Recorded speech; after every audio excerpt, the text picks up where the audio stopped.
విద్యార్థుల్లో దాగి ఉన్న సృజనాత్మకతను వెలికితీస్తూ రేపటి మేధావులను తయారు చేసే అద్భుత వేదిక లెర్న్ ఇన్నోవేషన్ 2026 ఈరోజు సదాశివపేటలోని ప్రముఖ విద్యా సంస్థ జీనియస్ స్కూల్ ఆఫ్ ఎక్సలెన్స్ నందు ఈ వైజ్ఞానిక ప్రదర్శన ఎంతో ఘనంగా జరిగింది. ఈ కార్యక్రమాన్ని మండల విద్యాధికారి ఎన్ శంకర్ జ్యోతి ప్రజ్వలన చేసి లాంఛనంగా ప్రారంభించారు. ఈ సందర్భంగా ఎంఈఓ శంకర్ మాట్లాడుతూ విద్యార్థులలో శాస్త్రీయ దృక్పథాన్ని, వినూత్న ఆలోచన ధోరణిని పెంపొందించడానికి స్కూల్ యాజమాన్యం తీసుకుని ఈ చొరవను అభినందించారు. ప్రతి స్టాల్ను సందర్శించిన ఆయన విద్యార్థులు ప్రదర్శించిన ప్రాజెక్టులను చూసి ముగ్ధులయ్యారు. అలాగే కార్యక్రమానికి విశిష్ట అతిథిగా పట్టణ సర్కిల్ ఇన్స్పెక్టర్ డి వెంకటేష్ హాజరయ్యారు. ఆయన విద్యార్థులకు ఒక ముఖ్యమైన సూచన చేశారు. ప్రస్తుత కాలంలో మొబైల్ వాడకాన్ని తగ్గించాలని, సైబర్ నేరాల పట్ల కుటుంబ సభ్యులకు అవగాహన కల్పించాలని కోరారు. వినూత్న ఆలోచనలతో గొప్ప ఆవిష్కరణలు చేయాలని విద్యార్థులను ఉత్సాహపరిచారు. ఈ సైన్స్ ఫేర్లో విద్యార్థులు తయారు చేసిన రోబోటిక్స్, పర్యావరణ పరిరక్షణ మరియు టెక్నాలజీకి సంబంధించిన నమూనాలు అందరినీ ఆలోచింపచేశాయి. ఈ కార్యక్రమంలో పాఠశాల చైర్మన్ ముద్ద నాగనాథ్, వైస్ చైర్మన్ కూచి శ్రీనివాస్, సెక్రటరీ పోల వెంకటేశం, కరస్పాండెంట్ రఘువర్ధన్ రెడ్డి, డైరెక్టర్ అమరేందర్ రెడ్డి మరియు ప్రిన్సిపల్ ప్రీతి పాల్గొన్నారు.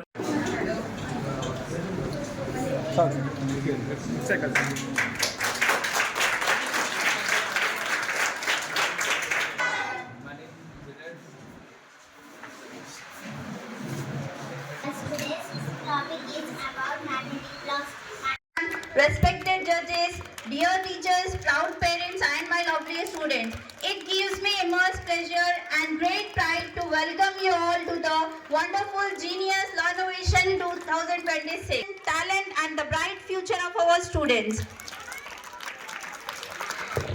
At this moment,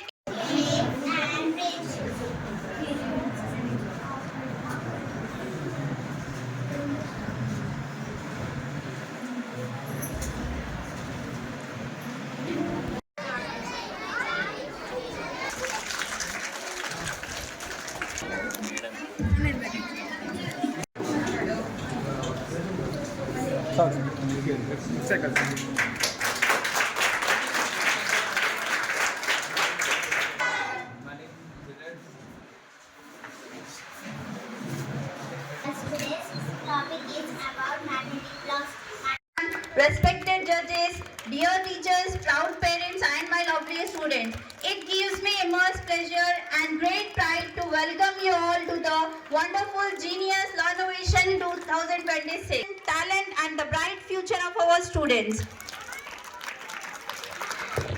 At this moment,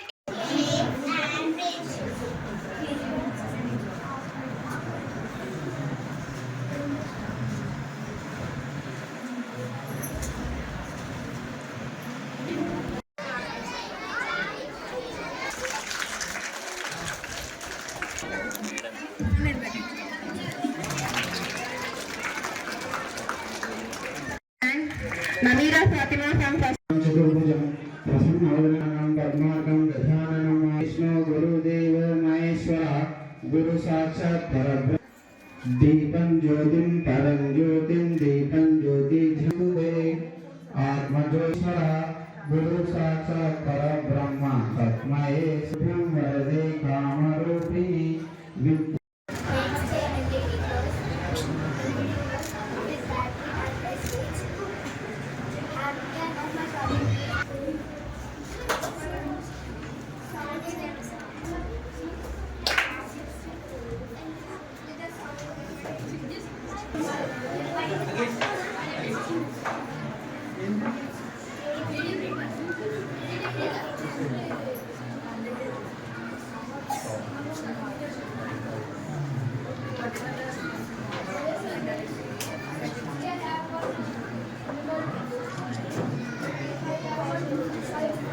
LCD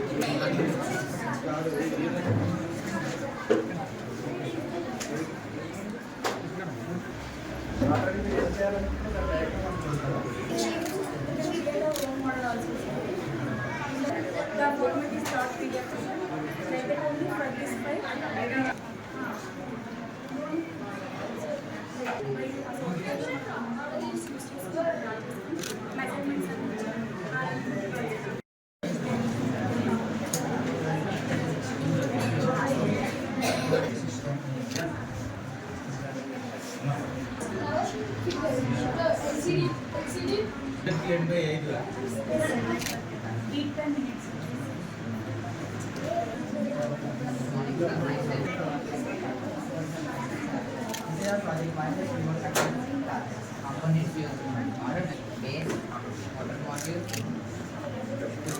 DC gear motors, batteries. It works as a brain of the computer.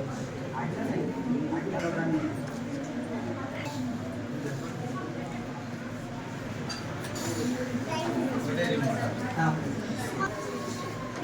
They have different codes in Excel, so they work opposite with different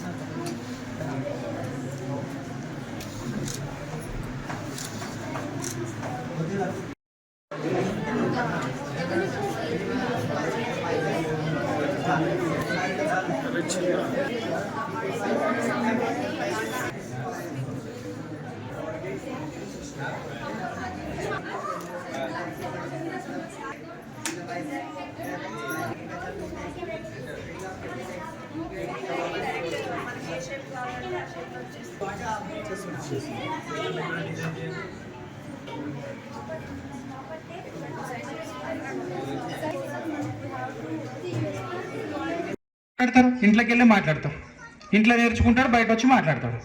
parents ఇంట్లో ఉన్నప్పుడు పిల్లల ముందర గొడవ పడడము, బూతు మాటలు మాట్లాడడము అట్లాంటివి చేస్తే వాడు అవే నేర్చుకుంటాడు. అరేదా ఫస్ట్ ఇంకోటి, చాలామంది పిల్లలు మన ఊర్లో పోతాం హాలిడేస్ వచ్చినప్పుడు, పోయినప్పుడు కనీసం మనకి మర్రి చెట్లు ఎట్లుంటుంది, జొన్న పంట ఎట్లా వండుతుంది, వరి పంట ఎట్లా వండుతుంది ఇవన్నీ నేర్పాలి. చాలా పిల్లలకు తెలియదు ఇవన్నీ. నేను ప్రాక్టికల్గా చూసిన. ఇక్కడ మనమేమో ఇక్కడ చెప్పుకుంటాం, బోర్డుల మీద చెప్తాం, మీకు ఈ పంట ఇది, ఈ ట్రీ ఇది, ఆ ట్రీ, బయట పోయినాక ఇది ఏంటంటే చెప్పలేకపోతారు. పిల్లలకి అట్లా బయటకు తీసుకుపోయినప్పుడు చిన్న చిన్న అన్ని నేర్పియాలి. మళ్ళా తాత ఎవరు, అమ్మమ్మ ఎవరు, కాకలు ఎవరు, పెదనాయన ఎవరు, ఈ రిలేషన్స్ అన్నీ కూడా చాలామంది పిల్లలంతా కూడా మర్చిపోతున్నారు. అవన్నీ మర్చిపోయేటట్లు పేరెంట్స్ కూడా దీన్ని, కొందరు పేరెంట్స్ కూడా అట్లా ఎంకరేజ్ చేస్తారు. అంత సెల్ఫ్గా ఇదైపోయి వాళ్ళే చూసుకోవడము, ఏ రిలేషన్స్కి ఇంపార్టెన్స్ ఇవ్వకపోవడం అట్లాంటిదంతా కూడా చేస్తుంటారు. కాబట్టి ఫస్ట్ పేరెంట్స్ ఎవరైతే ఉంటారో మన ఇంటి నుండే డిసిప్లిన్ స్టార్ట్ అవుతుంది. కాబట్టి మన ఇంట్లో మనం పర్ఫెక్ట్ ఉంటే అన్నీ అబ్జర్వ్ చేస్తారు. పిల్లలకు తెలియదని అనుకుంటే మన భ్రమాది, ఎవ్రీథింగ్ అబ్జర్వ్ చేస్తారు. ఫస్ట్ స్కూల్లో నేర్చుకునే దానికంటే ఇంట్లోనే ఎక్కువ నేర్చుకుంటారు. కాబట్టి ఇంట్లో పేరెంట్స్ ఎవరైతే ఉంటారో సిస్టమేటిక్ ఉండాలి. పిల్లలు పెద్ద పిల్లలైతే ఏ పిల్లలతో తిరుగుతున్నాడు, వాని చుట్టుముట్టు ఉండేటువంటి సర్కిల్ ఎట్లుంది, వాని హ్యాబిట్స్ ఎట్లున్నాయి, ఇంట్లో డిసిప్లిన్ ఉంటుందా లేదా, బయట ఎట్లుంటున్నాడు, పేరెంట్స్ తోటి ఎట్లుంటున్నాడు, టీచర్లతో ఎట్లుంటున్నాడు, ఫ్రెండ్స్ తోటి ఎట్లుంటున్నాడు, సొసైటీలో ఎట్లుంటున్నాడు, ఇదంతా చాలా ఇంపార్టెంట్. చాలామంది పిల్లలు ఆ ఎక్కువ యూట్యూబ్స్ టైం అంతా కూడా స్క్రీన్ టైం చాలా ఎక్కువ ఉంటుంది. అంతా యూట్యూబ్ స్క్రోల్ చేస్తున్నారు. చాలా మటుకు ఆ చూడకూడని కంటెంట్ అంతా కూడా ఆ యూట్యూబ్లో చూస్తారు. పేరెంట్స్ అంతా కూడా దీన్ని కంట్రోల్ చేయాలి.